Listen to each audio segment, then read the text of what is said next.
Olá a todos, meu nome é Bruno, eu sou promotor de justiça em Minas Gerais, a convite do querido amigo professor Landolfo. Estou gravando esse vídeo para compartilhar como foi minha preparação até a aprovação no 58º concurso de ingresso na carreira do Ministério Público do Estado de Minas Gerais. Eu sempre quis ser promotor de justiça, desde a graduação eu especializei meus estudos, minha preparação para me tornar promotor de justiça. Em relação à preparação em si, muitas dúvidas sempre e inseguranças atingem o concurseiro, e para tentar saber se estava no caminho certo, assisti vídeos como esse, de muitas pessoas que foram aprovadas não só no Ministério Público, mas também em outras carreiras, para tentar entender algum método melhor, alguma técnica mais adequada, e analisando vários vídeos, eu cheguei à conclusão de que não existe fórmula pronta, não existe milagre. O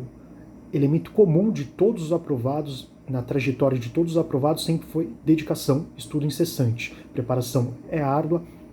a concorrência ela é grande, mas muitas vezes o concurseiro ele enfrenta a si mesmo. A preparação de se aprimorar e atingir o seu máximo para conseguir vencer cada etapa. E durante também a minha preparação, eu identifiquei, como muitos apontam, o domínio essencial de 3 pilares: a doutrina, a jurisprudência e a legislação. Começando pela legislação, ela é fundamental, ainda que muitos não gostem da leitura seca, ela é essencial para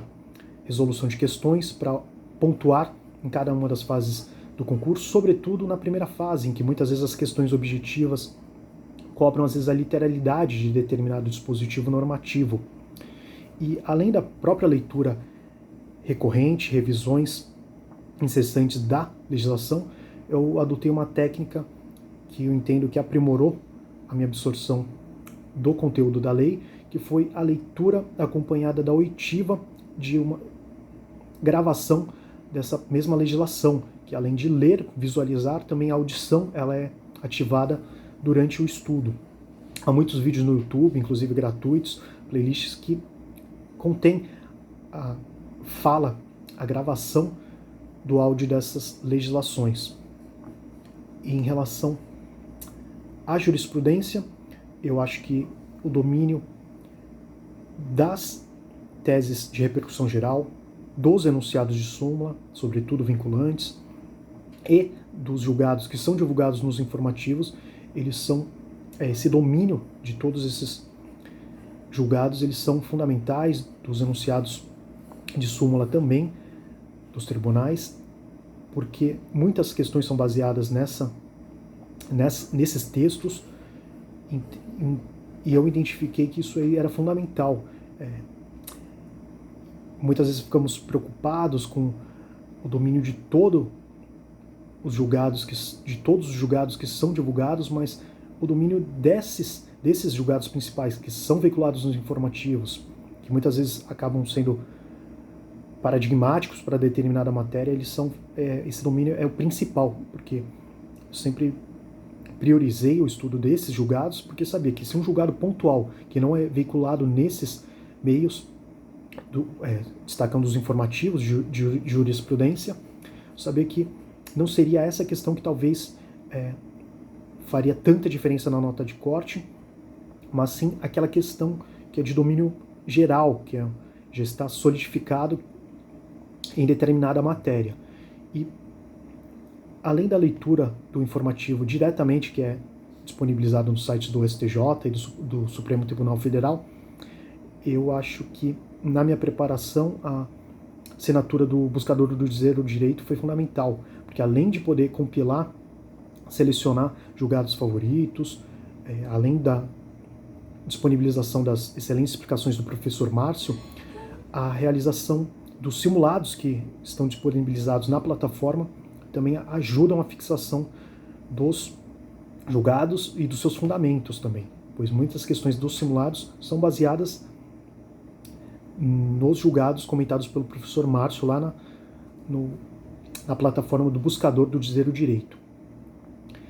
Além da lei e da jurisprudência, o domínio da doutrina também ele é fundamental, e a escolha de cada obra para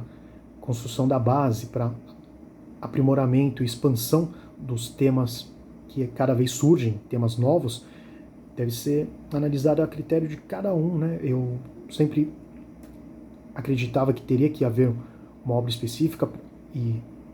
determinadas obras específicas para cada matéria, mas depois, com o tempo, a gente aprende que, a depender do certame, a depender da prova, da banca examinadora, a escolha das obras também é influenciada por essas questões, e o autoconhecimento, bem identificar e reconhecer aquilo que eu dominava bem, aquilo que eu não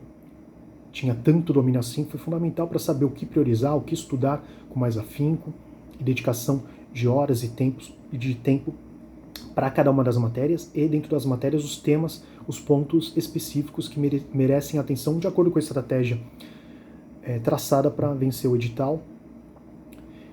E especificamente em relação ao tema de direitos difusos e coletivos, que o professor Landolfo tem expertise, a obra dele, os 2 volumes, foi fundamental para a minha preparação, desde a graduação, especificamente o volume 1, né, que até então, durante a graduação, ainda não havia sido publicado o volume 2 da obra Interesses Difusos e Coletivos. E durante a graduação também sempre gostei de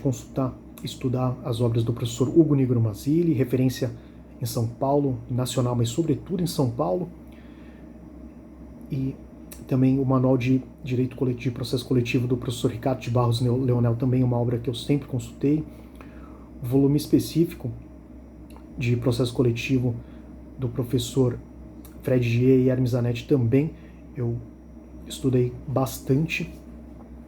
e entendo que essas obras formaram a minha base para domínio e consolidação do conhecimento nessa temática. E acrescento ainda que durante a pandemia, com muitos webinars, assisti muitas palestras, muitos webinars que foram disponibilizados gratuitamente com conteúdo de ponta, e destaco aqui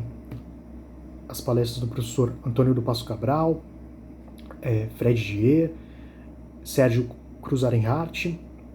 Edilson Vitorelli, que estão disponíveis no YouTube de forma gratuita, conteúdo de muita qualidade e que ajudam não só a consolidar o conhecimento, mas também expandir para temas novos que ainda não têm penetração tão grande nos manuais geralmente utilizados nas matérias, né? Então são essas as minhas considerações